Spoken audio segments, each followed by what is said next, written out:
Super intelligence by Nick बॉस्ट्रॉम। ये book हमसे एक सवाल पूछती है, क्या होगा अगर हम सक्षम रहे एक ऐसा एआई बिल्ड करने में जो कि हमसे ज़्यादा स्मार्टर होगा। और इसके अंदर वो सारी कॉग्निटिव एबिलिटीज़ इंक्लूड की जाती हैं जो कि हम करंट टाइम पर कर सकते हैं। आखिर ऐसा करने के बाद वो कैसे काम करेगा?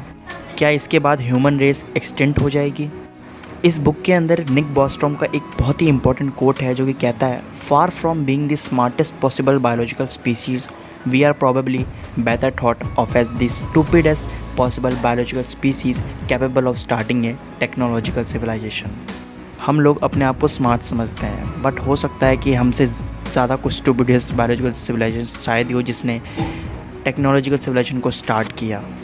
Matrix, Terminator, Age of Ultron, ये सब कुछ मूवीज़ है जिनमें दिखाया जाता है कि कैसे एआई क्रेज़ी हो जाती हैं और पूरी दुनिया पर कब्ज़ा कर लेती हैं अपना, जब वो एक्चुअल में ह्यूमन कंट्रोल से बाहर हो जाती हैं। ये सब जो बातें वो 1950 से चली आ रही हैं, लेकिन आज के टाइम पर हम इसे पॉसिबल होते हुए देख पा रहे हैं कि किस लेवल की एडवांसमेंट हम एआई लेवल पर अचीव कर रहे हैं। धीरे धीरे मशीन्स कितनी स्मार्टर होती जा रही हैं ह्यूमन के कंपैरिजन में। सवाल हमारा यहाँ पे यही आता है कि वो मंज़र कैसा होगा। क्या मशीन सच में हमारे अगेंस्ट खड़ी हो जाएंगी? क्या हम रियली में आर्टिफिशियल इंटेलिजेंस को ह्यूमन रोबोट्स के अंदर जब हम डाल देंगे तो एक्चुअल में क्या होने वाला है? क्या इंटरनेट सोचने लग जाएगा? निक बॉस्ट्रॉम इसी फिनोमेनन को सुपर इंटेलिजेंस कहते हैं, जब ये सब चीज़ें सारी पॉसिबल हो जाएंगी एक टाइम पर। The lesson number 1 is initially AI was limited by hardware, now it is mostly a matter of feeding computers enough data. Alan Turing का नाम आपने शायद सुना होगा। इन्होंने एक ट्यूरिंग मशीन बनाई थी जो कि पहला ऐसा डिवाइस था जो सिस्टमैटिकली ऑटोमेटेड तरीके से सारे गिवन इंस्ट्रक्शंस को फॉलो करता था और उन्हें एग्जीक्यूट करता था। फिर इसके बाद से ही जो कंप्यूटर साइंटिस्ट थे उनकी क्यूरियोसिटी और बढ़ने लगी और उनके मन में बेसिकली एक सवाल जगा कि क्या होगा अगर मशीन्स हमारी ही तरह सोचने लग गई तो। फिर धीरे धीरे एआई में एडवांसमेंट लेवल बढ़ता गया और आज के टाइम पर वो मैथ्स प्रॉब्लम सॉल्व कर सकता है, गाने लिख सकता है, मतलब ऐसे बहुत सारे टास्क को एआई अब रिप्लेस कर चुका है जो ह्यूमन ऑलरेडी कर सकते थे, लेकिन अब वो एआई से करवाई जा रही हैं। और एक और चीज़ मैं आपको जो बताना चाहूँगा वो है कि हार्डवेयर एक लिमिट है। जब से हमने फिर इंफॉर्मेशन पे काम करना चालू किया तब से ये एडवांसमेंट लेवल इंक्रीज़ होते गए।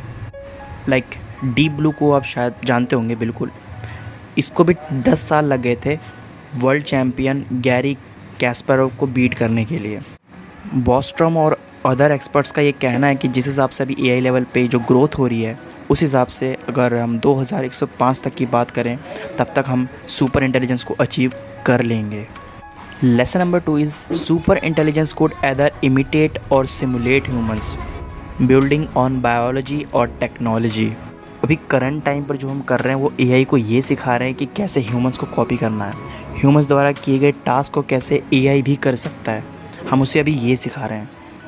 आज के टाइम पर कंप्यूटर्स भी लॉजिक बिल्डिंग के मामले में पीछे नहीं है।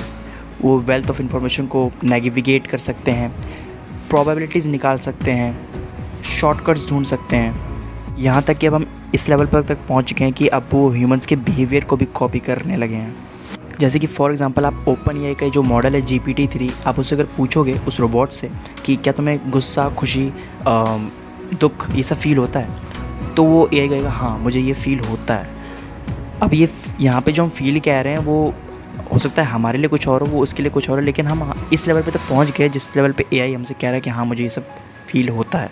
और lesson number 3 is if some secret government program comes up with the super intelligence first we are probably scared, we all have to work together. जिस तरह से सुपर इंटेलिजेंस को टेक्निकली डेवलप करने के 2 तरीके हैं, उसी तरह सोशली भी डिफरेंट वेज़ हैं सुपर इंटेलिजेंस को डेवलप करने के। एक तरीका वही है बेसिकली कि कोई सीक्रेट गवर्नमेंट एजेंसी इसके पीछे लगी हुई है बहुत सालों से और इसे अचीव कर लेती है। उसके बाद क्या होगा वो तो आप जानते ही हो अगर ऐसा होता है तो।